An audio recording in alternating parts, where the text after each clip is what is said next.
seja bem-vindo ao Conexão TEA. Esse é o primeiro vídeo do canal. Então já quero deixar o convite para você que é familiar de autista, para você que é um autista, ou para quem tem interesse, trabalha nessa área ou tem interesse em saber mais sobre esse assunto, já se inscreva no canal, porque semanalmente eu vou trazer conteúdo falando sobre esse tema. O tema de hoje está muito interessante, eu escolhi um tema bem legal para a gente tratar nesse primeiro vídeo, que é o tema 7 dicas práticas para melhorar o espaço da casa e evitar conflitos, porque é um tema que eu creio que seja muito pouco abordado e eu, na verdade, nunca vi ninguém abordar sobre isso. Talvez até tenha, mas eu nunca vi. Por que eu decidi falar sobre isso? Primeiro porque, muito aprofundadamente, esse tema está num dos meus manuais sobre autismo. Vou deixar os links na descrição. Mas também por experiência própria, porque eu vivi muitos conflitozinhos pequenos, mas suficientes para me fazer pensar sobre esse assunto na minha própria casa, na convivência. Inclusive, eu vou depois contar para vocês aqui como foi a minha experiência em relação a isso. Mas já de cara, para não me demorar mais, eu quero já dar as 7 dicas práticas para você poder melhorar aí a sua casa, evitar determinados conflitos. Você já viveu assim uma experiência de estar assistindo uma TV? Por exemplo, assim, o pai está assistindo uma TV, aí passa a criança, o adolescente, o autista ali no meio da casa, no meio da sala, atrapalhando quem está assistindo a TV. Então, isso acaba gerando o quê? Conflito, né? Então, qual a minha dica? Primeiro, reorganize a circulação. Você pode fazer isso primeiro observando o caminho que a criança faz, que o adolescente faz para fazer as suas estereotipias. E aí você troca a posição dos móveis de acordo que facilite esse caminho. Então, por exemplo, às vezes a gente tem que mudar a posição. Às vezes o móvel está ali no caminho, na passagem ali da sala para o quarto.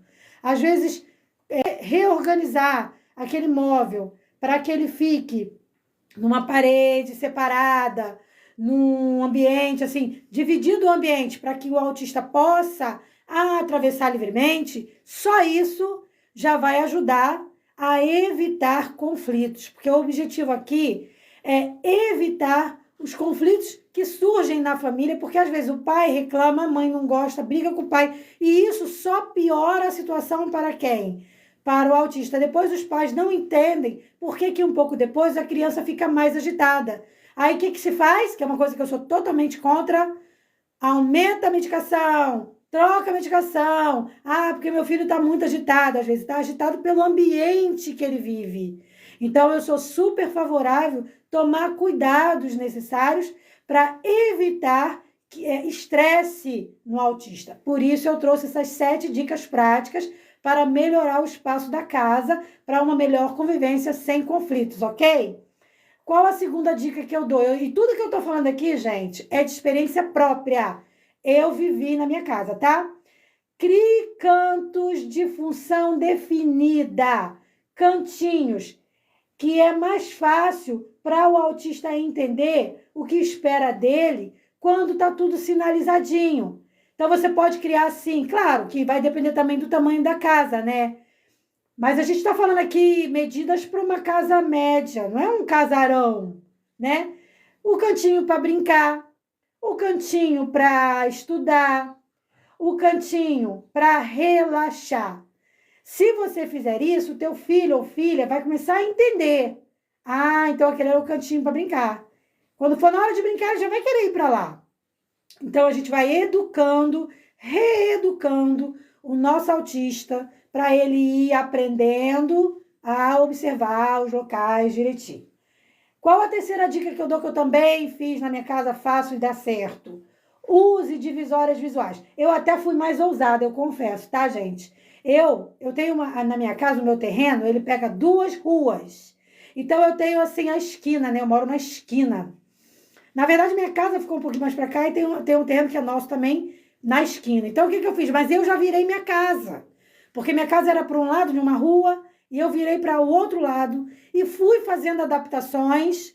Tudo para quê? Para melhorar a circulação do meu filho. As pessoas não entendiam. As pessoas me achavam louca, vinha na minha casa e falava, fulana muda a casa toda hora. Mudo e não me arrependo, porque fiz isso para melhor trânsito do meu filho. E até hoje, confesso que ainda faço ajustes. Porque às vezes eu faço uma alteraçãozinha e meu marido, ai, Davi, reclama. Aí eu já vou lá, Davi, ó, vamos fazer assim, assim. Para evitar, porque tem que ficar confortável para todo mundo. A gente não pode achar primeiro que tem que ficar confortável só pra gente. E também não tem só que ficar confortável para o autista. Tem que ficar confortável para o pai, para a mãe, para o filho, para todo mundo que está convivendo naquele ambiente.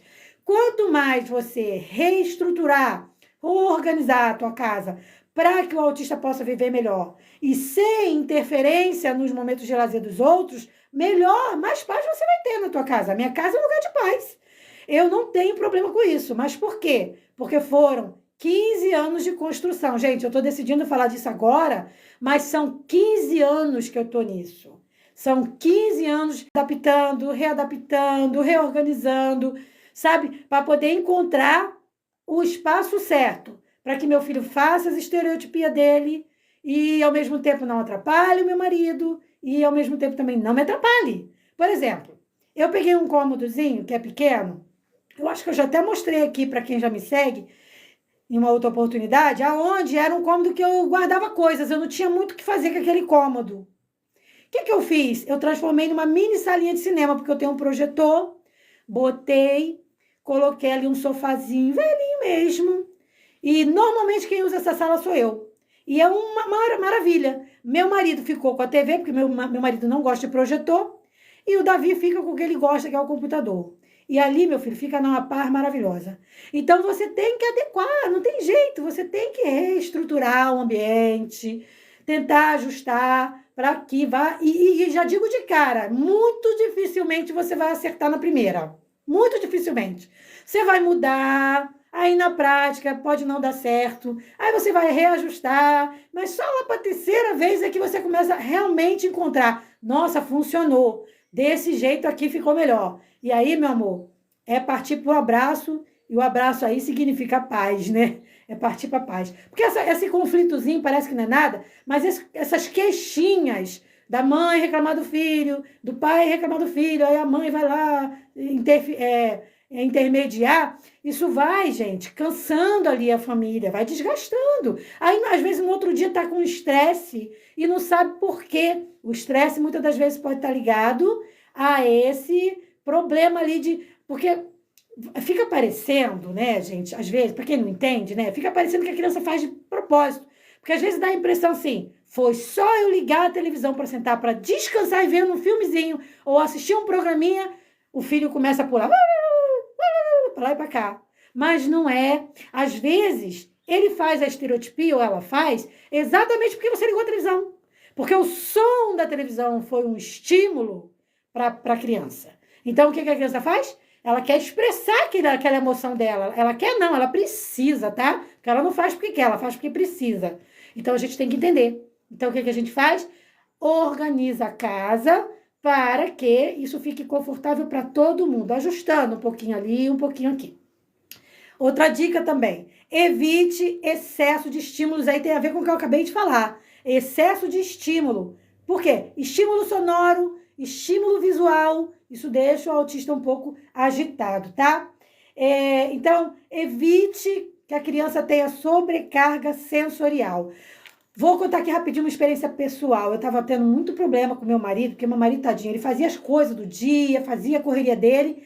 Aí, quando chegava no momento que ele ia assistir a TVzinha dele lá, Davizinho colocava musiquinha de galinha pitadinha. Foi na casa do mestre Ané, e ficava. E ele repetia, foi na casa do mestre, foi na casa do mestre, foi na casa do mestre, foi na casa do mestre. Quem aguenta isso? Então, eu falei, gente, eu tenho que entrar nesse meio aí, porque estava tendo essas queixas. Eu não podia tirar a razão do meu marido de reclamar, mas também não podia tirar a razão do Davi, porque eu tinha que entender. Então, eu conversava com meu marido, não, calma, a gente vai solucionar. E, realmente, como que eu consegui solucionar? Primeiro, gente, comprando um fone, né, pro Davi botar as músicas dele, mas sempre de olho no que ele tá ouvindo, né? Mas comprei um fonezinho pra ele ali, porque Davi não é qualquer fone que ele usa, tá? Então, não era tão simples. Várias vezes eu comprei fone e não funcionou. Aí, finalmente, comprei o fone para ele, deu certo. o silêncio voltou. Então, quer dizer, ao mesmo tempo que o Davi está escutando a galinha pitadinha dele, meu marido está vendo a TV. Pronto, voltou a reinar a paz. Então, a gente tem que ficar se ajustando, tá? Não é fácil. É fácil ser pai e mãe de autista? Não. É difícil, é ajuste o tempo todo, é onde eu estou querendo falar aqui também, que é importante, é reorganizar a casa, é preparar a casa para uma pessoa que vive diferente da maioria das pessoas, que tem sentimentos, emoções diferentes, que sente o mundo de forma diferente. Então, a gente saber entender isso e preparar isso, esse ambiente, quanto mais cedo você preparar isso, melhor. Porque eu, por exemplo, só fui me atentar para isso depois dos 5, 6 anos do Davi. Se eu soubesse, muitas pessoas que me ouvirem agora vão poder saber, eu teria feito com 2 aninhos. Eu já teria preparado o ambiente todinho, entendeu? Mas eu não preparei, não sabia. Então, eu achei que era válido falar sobre isso. Crie rota alternativa. O que é isso? Sabe aqueles adesivinhos que você bota o pezinho no chão? Você pode fazer. Você pode mudar um móvel de lugar. Você pode, sei lá, sinalizar, tá? Pode ser na parede, pode ser no chão. E aí você vai poder falar com a criança isso, ó. Esse aqui é o caminho, hein? Ó, que isso? Tá indo pelo outro lado? Não pode, hein? Porque aí a criança vai aprendendo. Agora, use pistas visuais e lembretes. Tenham a ver um pouquinho com a rota alternativa. A rota seria o caminho pelo chão, um adesivo na parede e tal. Mas, aqui você pode usar seta, tá? Seta, figura, para a criança entender. Pequenos cartazezinhos que vão mostrar para ela, ó. Ali não pode vir, aí, porque ali é a sala de TV. Vamos fazer estereotipia para cá. Porque a criança autista, ela sai de uma hora para outra. Meu filho faz isso, ele tira o fone e sai pulando. Às vezes eu tenho que perguntar, filho, você tá feliz ou tá triste? Aí ele vai sinalizar para mim, porque o meu é não verbal. Você tá comemorando ou você tá triste? Normalmente, quem conhece o Davi sabe que o Davi é uma criança muito feliz. Normalmente é a felicidade. Então, eu fico de olho lá, descobriu isso, né? Por isso que ficou feliz. A maneira que ele tem de expressar a alegria dele é através da estereotipia também.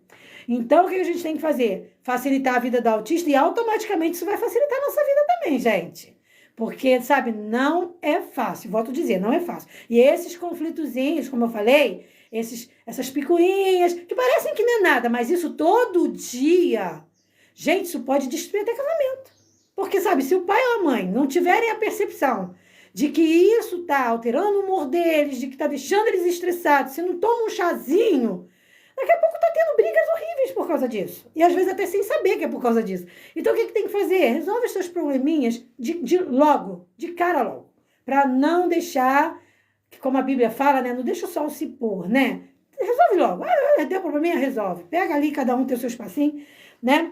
E, por fim, gente, converse, repita, ensine com paciência. Porque tem gente que pensa assim, eu já falei, ele não escuta porque é teimoso. Já vi muita mãe falando isso. Não é teimosia.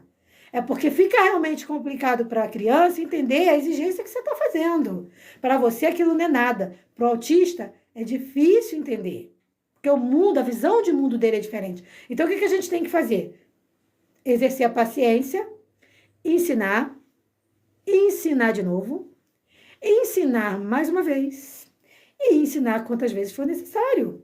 O autista não é uma criança que você vai... Igual uma criança neurotípica, a gente vai falar e na segunda vez a gente já pode cobrar, né? Pô, olha só, não fez, vou punir. Você pode até punir, dar um castiguinho, um negocinho. Agora, pro autista, você vai punir, não vai adiantar nada.